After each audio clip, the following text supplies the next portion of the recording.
Low back pain is the primary reason people come to yoga, and it's no different for my students. So I wanted to introduce to you a backbend called Cobra that you can try to see if that will help you strengthen your back.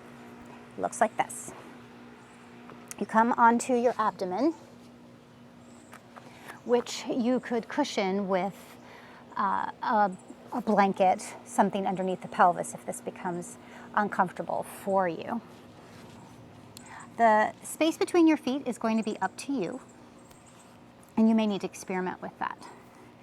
Hands, arms are parallel and about shoulder width apart. And you're going to start by lowering your head down some. You want to tuck your chin in towards your chest so you can get a nice stretch on the back of your neck. Your hands are then going to come underneath your shoulders. You're going to take a nice breath in, chin towards your chest, and as you breathe out, you're going to lift your head, lift your chest, lift your shoulders,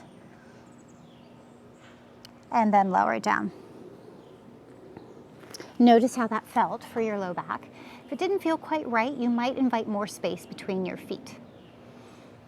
If it felt fine, then I would encourage you to take this pose several times. What I did for you here to start was called a baby cobra.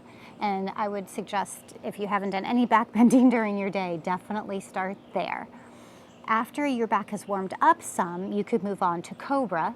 So that was baby cobra. Let me show you what cobra looks like. Chin again towards your chest as you breathe in. And as you breathe out, you press into your hands. And maybe you lift up higher. Maybe you even straighten your arms. That might be a big maybe, depending on the flexibility in your low back.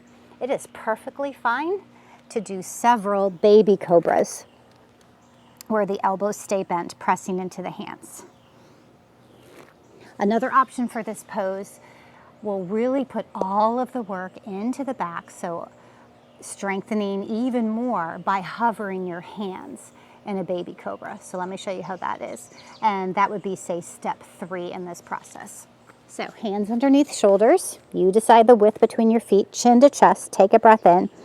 As you breathe out, you lift your shoulders, you lift your head, you lift your hands and hover your hands.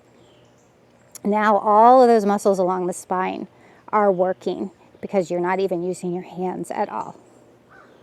And then lower down. So that's an introduction to the pose called Cobra, from baby cobra up to cobra, and then even with hovering your hands. If you would like to learn more about this pose and how it can help you strengthen your back, please reach out to me. I would love to work with you.